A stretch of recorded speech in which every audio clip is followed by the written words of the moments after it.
베드로전서 제1장.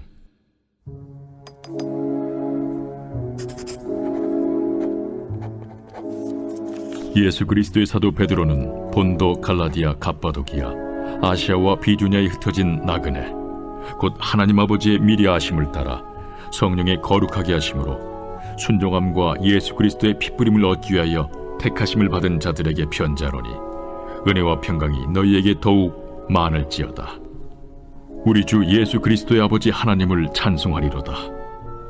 그의 많으신 궁율대로 예수 그리스도를 죽은 자 가운데서 부활하게 하심으로 말미암아 우리를 거듭나게 하사 산 소망이 있게 하시며 썩지 않고 더럽지 않고 쇠하지 아니하는 유업을 있게 하시나니, 곧 너희를 위하여 하늘에 간직하신 것이라. 너희는 말세에 나타내기로 예비하신 구원을 얻기 위하여 믿음으로 말미암아 하나님의 능력으로 보호하심을 받았느니라. 그러므로 너희가 이제 여러 가지 시험으로 말미암아 잠깐 근심하게 되지 않을 수 없으나 오히려 크게 기뻐하는도다. 너희 믿음의 확실함은 불로 연단하여도 없어질 금보다 더 귀하여 예수 그리스도께서 나타나실 때에 칭찬과 영광과 존귀를 얻게 할 것이니라. 예수를 너희가 보지 못하였으나 사랑하는도다. 이제도 보지 못하나 믿고 말할 수 없는 영광스러운 즐거움으로 기뻐하니, 믿음의 결국 곧 영혼의 구원을 받음이라. 이 구원에 대하여는 너에게 임할 은혜를 예언하던 선지자들이 연구하고 부지런히 살펴서 자기 속에 계신 그리스도의 영이 그 받으실 고난과 후에 받으실 영광을 미리 증언하여 누구를 또는 어떠한 때를 지시하시는지 상고하니라. 이 성긴 바가 자기를 위한 것이 아니요 너희를 위한 것임이 계시로 알게 되었으니, 이것은 하늘로부터 보내신 성령을 힘입어 복음을 전하는 자들로 이제 너희에게 알린 것이요 천사들도 살펴보기를 원하는 것이니라. 그러므로 너희 마음에 허리를 동이고 근신하여 예수 그리스도께서 나타나실 때에 너희에게 가져다 주실 은혜를 온전히 바랄지어다. 너희가 순종하는 자식처럼 전에 알지 못할 때에 따르던 너희 사욕을 본받지 말고 오직 너희를 부르신 거룩한 이처럼 너희도 모든 행실에 거룩한 자가 되라. 기록되었으되 내가 거룩하니 너희도 거룩할지어다 하셨느니라. 외모로 보시지 않고 각 사람의 행위대로 심판하시는 이를 너희가 아버지라 부른즉, 너희가 나그네로 있을 때를 두려움으로 지내라. 너희가 알거니와 너희 조상이 물려준 헛된 행실에서 대속함을 받은 것은 은이나 금같이 없어질 것으로 된 것이 아니요 오직 흠없고 점없는 어린 양 같은 그리스도의 보배로운 피로 된 것이니라. 그는 창세전부터 미리 알린 바 되시니라. 이 말세에 너희를 위하여 나타나신 바 되었으니, 너희는 그를 죽은 자 가운데서 살리시고 영광을 주신 하나님을 그리스도로 말미암아 믿는 자니, 너희 믿음과 소망이 하나님께 있게 하셨느니라. 너희가 진리를 순종함으로 너희 영혼을 깨끗하게 하여 거짓이 없이 형제를 사랑하기에 이르렀으니, 마음으로 뜨겁게 서로 사랑하라. 너희가 거듭난 것은 썩어질 씨로 된 것이 아니요 썩지 아니할 씨로 된 것이니 살아있고 항상 있는 하나님의 말씀으로 되었느니라. 그러므로 모든 육체는 풀과 같고 그 모든 영광은 풀의 꽃과 같으니, 풀은 마르고 꽃은 떨어지되 오직 주의 말씀은 세세토록 있도다 하였으니, 너희에게 전한 복음이 곧 이 말씀이니라.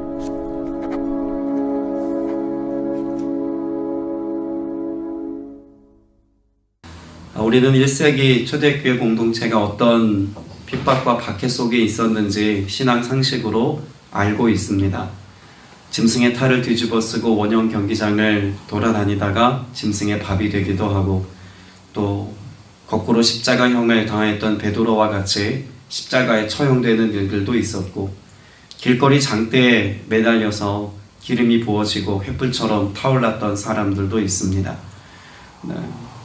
그와 같은 순교의 삶을 살 수밖에 없었던 1세기 초대교회 성도들의 이야기가 먼 과거의 이야기이기만 하지 않습니다.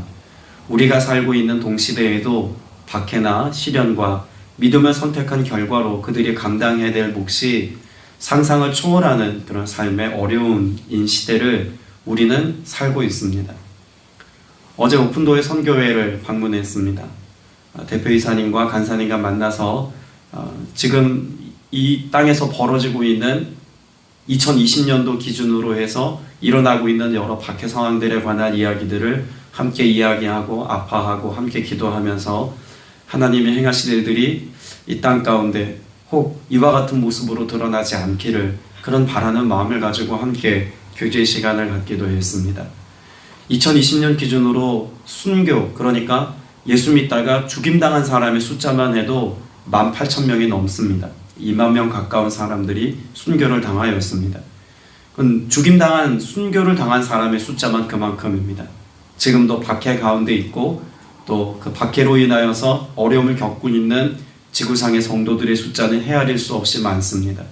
그런 성도, 그런 교회들은 지금 우리가 살고 있는 동시대에 숫자가 점점점 늘어나고 있지 줄어들지 않는 추세라는 점에서 이 시대의 악함이 얼마나 더 크게 달했는지도 짐작해 볼 수가 있습니다. 초대교회 공동체가 겪었던 그 박해 가운데 가장 극심한 박해가 일어났던 것이 로마죠. 그래서 로마에서부터 시작된 이 박해로 인하여서 많은 사람들이 흩어졌습니다. 그 흩어진 사람들이 오늘 본문 베드로 전서 1장에 기록되어져 있는 지역의 지명입니다. 예수 그리스도의 사도인 베드로가 본도와 갈라디아와 갑바도기아와 아시아와 비두니아에 흩어져 있는 성도들에게 편지합니다. 지명이 여러 지역이 거명되어 있습니다만 한마디로 요약을 하면 아시아입니다. 그 중에서도 지금의 터키 지역에 있는 갑바도기아 지역은 로마의 박해를 피해서 그들의 신앙을 지키기 위해 숨어들었던 성도들이 많이 거주했던 지역이죠. 석회질로 돼 있었던 그 지형의 특성상 쉽게 파낼 수 있어서 사람들이 손쉽게 동굴을 만들었습니다.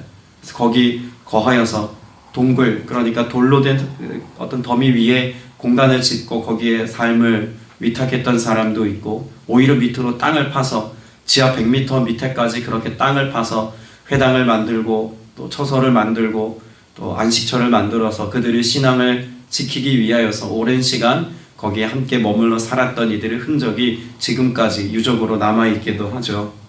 여러분, 이런 삶을 쉽게 상상이나 할 수 있겠습니까? 오늘 우리의 삶에 당연하게 그런 삶을 선택해야 한다면 우리가 과연 믿음을 지켜내는 일이 쉬운 일일까? 우리는 생각해 볼 필요가 있습니다. 6절 말씀에 보면 여러분이 지금 잠시 동안 받는 여러 가지 시련이라고 표현합니다.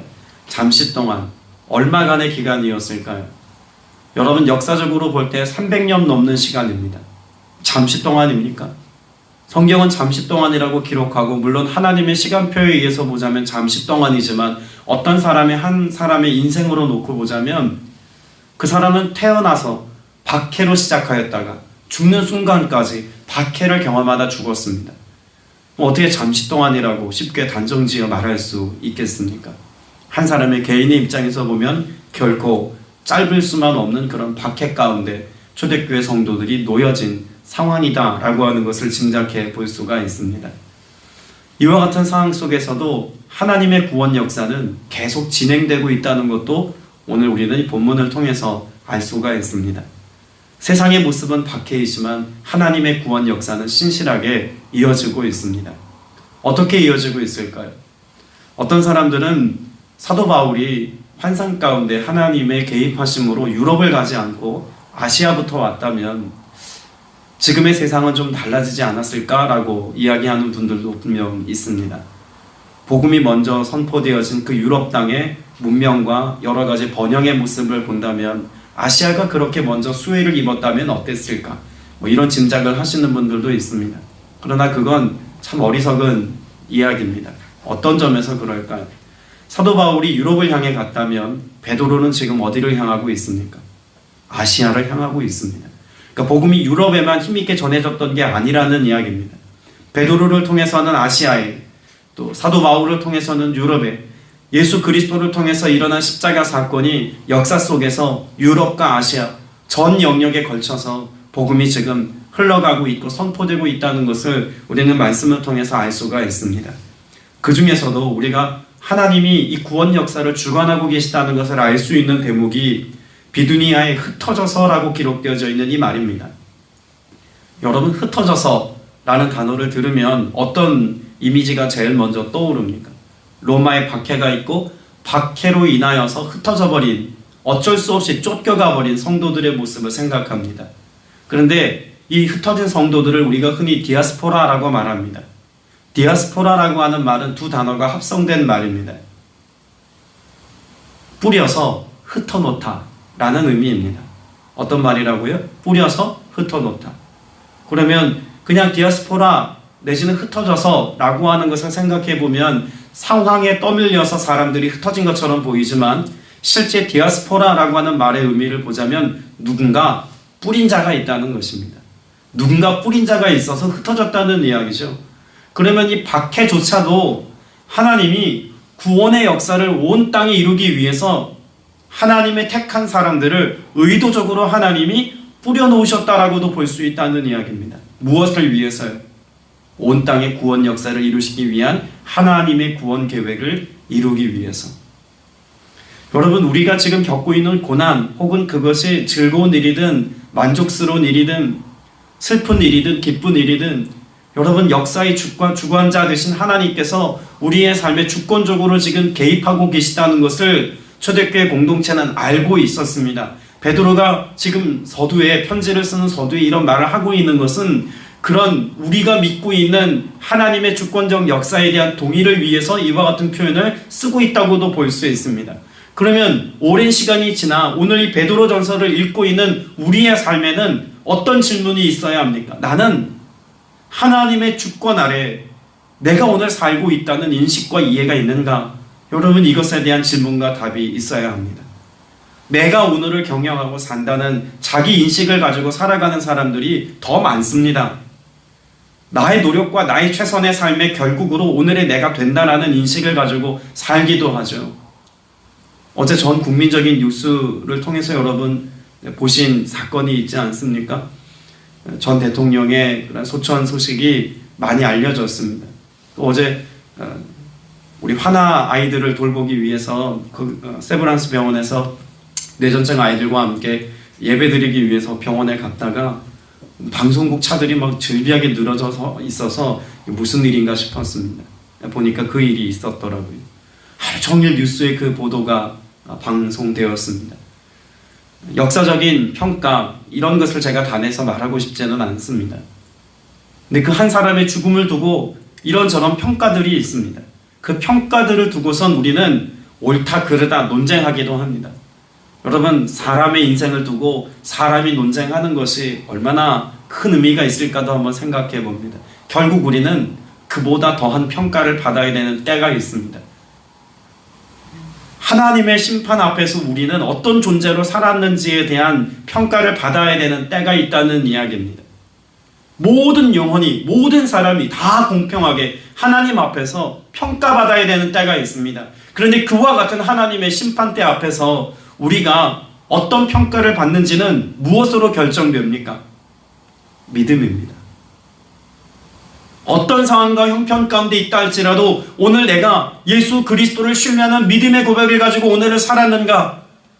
그 믿음의 가치가 과연 우리에게 진실되어서 믿음에 합당한 신실함으로 오늘 주님의 약속의 말씀을 믿고 그 말씀대로의 삶을 구현하며 살아갔는가? 여러분, 이것이 하나님이 우리를 바라보시는 평가의 잣대입니다. 교회 안에서 봉사 많이 하는 것, 충성스러운 것, 성실히 오늘의 삶을 살아내는 것 다 필요한 일들입니다. 그러나 하나님이 오늘 우리에게 질문하시는 가장 궁극적인 질문이 있다면, 가장 중요한 이슈가 있다면 믿었는가입니다. 어떤 상황에서도 믿었는가입니다.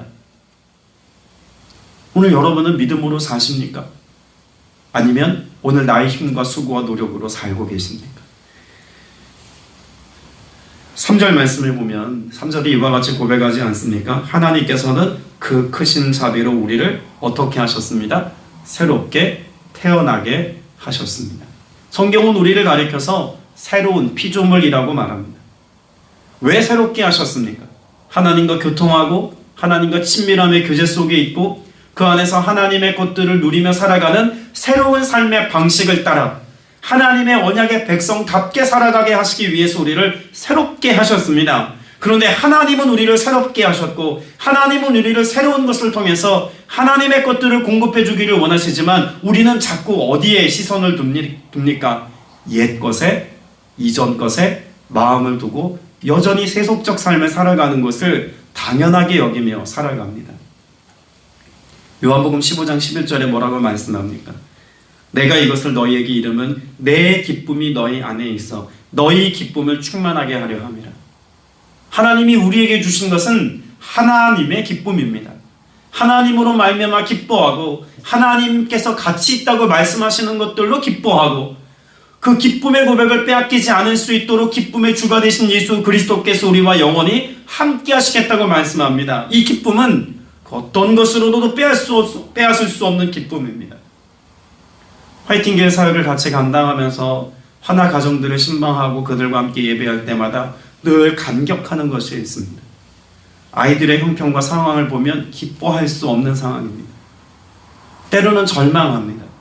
어제도 한 아이가 신입 간호사가 아이의 목에 산소호흡기를 끼는 관을 삽입한 상태로 있는데 맞지도 않은 관을 잘못 끼워가지고 엄마가 속상해하면서 힘들어하는 모습을 보고 왔습니다.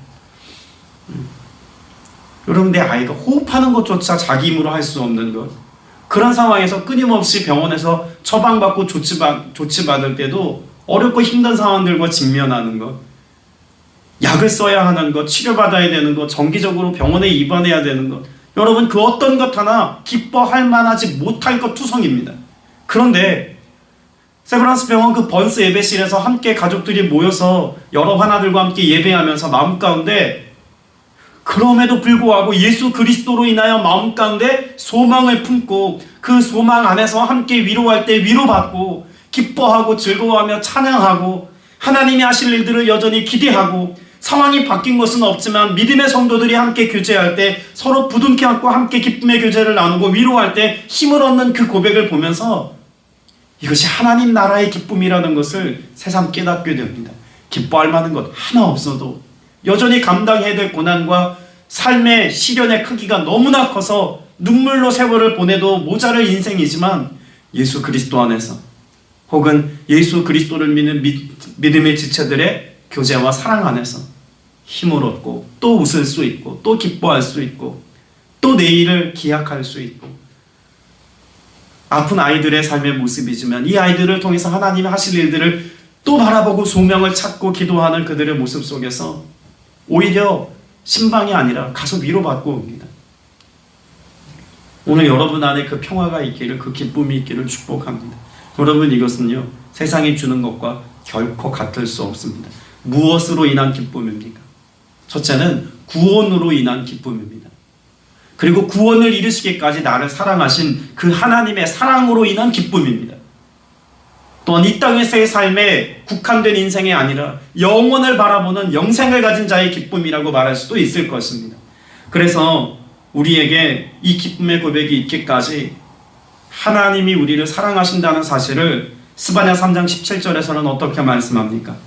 너희 하나님 여호와가 너희 가운데 계시니 그는 구원을 베푸실 전능자시라. 그가 너로 말미암아 기쁨을 이기지 못하시며 너를 잠잠히 사랑하시며 너로 말미암아 즐거이 부르며 기뻐하시리라. 여러분, 우리 안에 예수 그리스도로 인한 기쁨의 고백이 있기까지 내가 그 주님을 기뻐하는 게 먼저가 아니라는 이야기입니다. 무엇이 먼저였습니까? 내가 아직 죄인 되었을 때 나를 사랑하시고 나를 기뻐해 주신 아버지 하나님의 사랑이, 나를 기뻐해 주신 그분의 기쁨이 먼저였기 때문에 내가 하나님으로 인하여 복음으로 인하여 기뻐하는 삶을 살 수 있는 은혜가 주어졌다고 성경은 분명히 말씀하고 있습니다. 아버지의 사랑이 먼저죠. 그럼 하나님 사랑 이야기할 것도 없습니다. 우리가 자녀를 사랑하는 것만 봐도 그렇지 않습니까? 자녀를 향한 기도, 자녀를 향한 용서, 자녀를 향한 공급함. 여러분, 육신의 부모도 자녀에 대한 끝없는 사랑을 공급합니다. 그럼 그 사랑을 머금고 자란 자녀는 세상에 나아가서도 충분한 사랑을 가지고 또 그 사랑의 영향력을 가지고 살아내지 않습니까?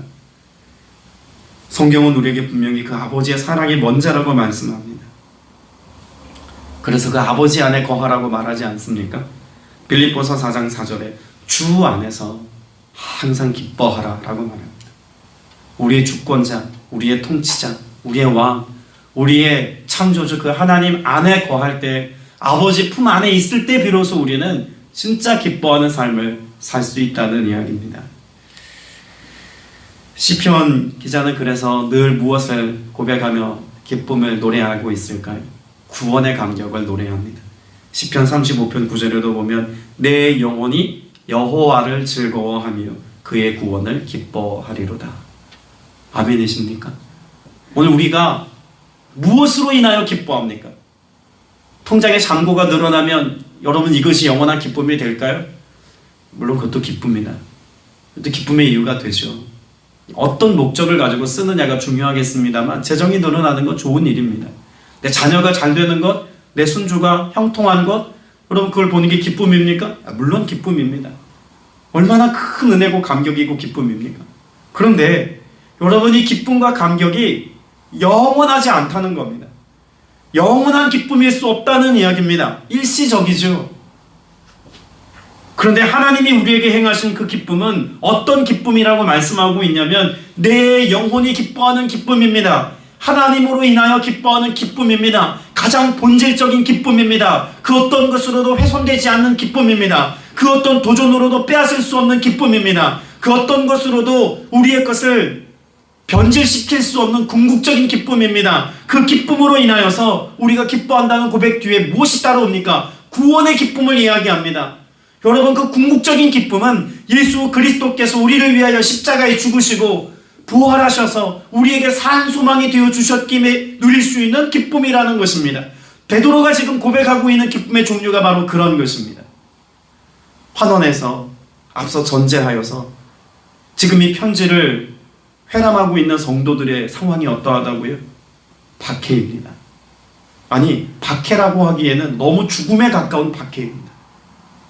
그런 상황에서 인간 이하의 삶을 살고 있는 그 열악한 환경 속에서 이들이 무엇으로 기뻐할 수 있겠습니까? 기뻐할 것이 하나도 없는 이들에게 베드로가 지금 전하고 싶은 기쁨은 구원의 기쁨입니다. 오늘 우리에게 이 구원의 기쁨이 있으면 우리는 그 어떠한 삶에서도 당당할 수 있고 또 확신에 찬 소망을 가지고 오늘을 살아갈 수 있을 줄로 믿습니다. 오늘 말씀에 보면 그래서 3절 후반부에 예수 그리스도가 부활하심으로 말미암아 우리로 하여금 어떤 것을 갖게 하셨다고 말씀합니까? 살아있는 소망입니다. 살아있는 소망.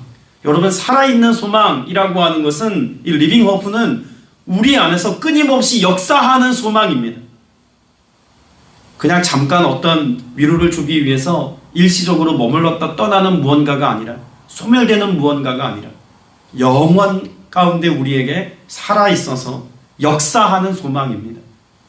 환난 앞에서도 절망 앞에서도 비관 앞에서도 낙담할 수밖에 없는 어떤 문제 앞에서도 오늘 소망을 노래할 수 있는 이유는 예수 그리스도의 부활하신 그것으로 우리에게 이루어진 구원의 역사, 믿음으로 말미암아 주어진 은혜, 여러분 이것으로 인하여 오늘 우리가 기뻐할 수 있다고 지금 베드로는 이야기하죠. 그리고 그것을 4절에서는 날가 없어지지 않는 유산이라고도 말합니다.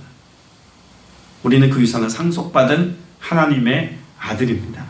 여러분 이것을 염두에 두고 오늘을 사시기를 바랍니다.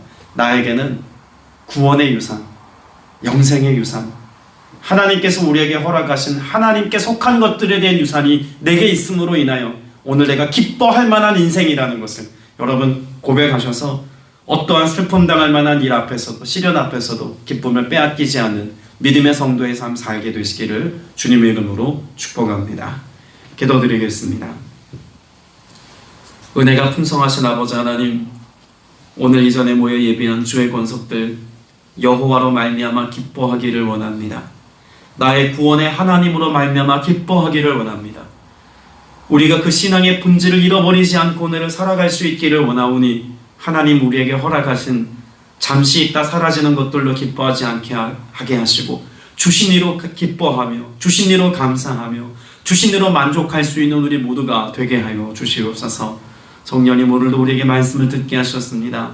주님 영원한 산 소망이 되신 예수 그리스도, 그 주님이 내 안에 기쁨의 주로 온전히 영원까지 함께 하신다는 확신 갖게 하여 주셨사오니 주와 함께 믿음의 길을 걷는 동안 이 주님과 동행하는 기쁨을 빼앗기지 않는 오늘을 살 수 있도록 또한 역사하여 주시옵소서. 주님, 끊임없이 우리의 기쁨을 빼앗기 위한 사단의 공격과 도전이 있음을 압니다. 세상에 끊임없는 유혹과 미혹도 있다는 것도 압니다. 잠시의 쾌락을, 즐거움을 쫓아 살게 하려고 하는 악한 영들의 시도도 있습니다. 주님, 우리가 이 모든 것을 믿음으로 대적하여 승리하게 하시고 영원한 기쁨을 빼앗기지 않는 구원받은 하나님의 백성답게 살아가는 오늘의 삶 되게 하여 주옵소서. 감사드리옵고 예수님의 이름으로 기도드렸사옵나이다. 아멘.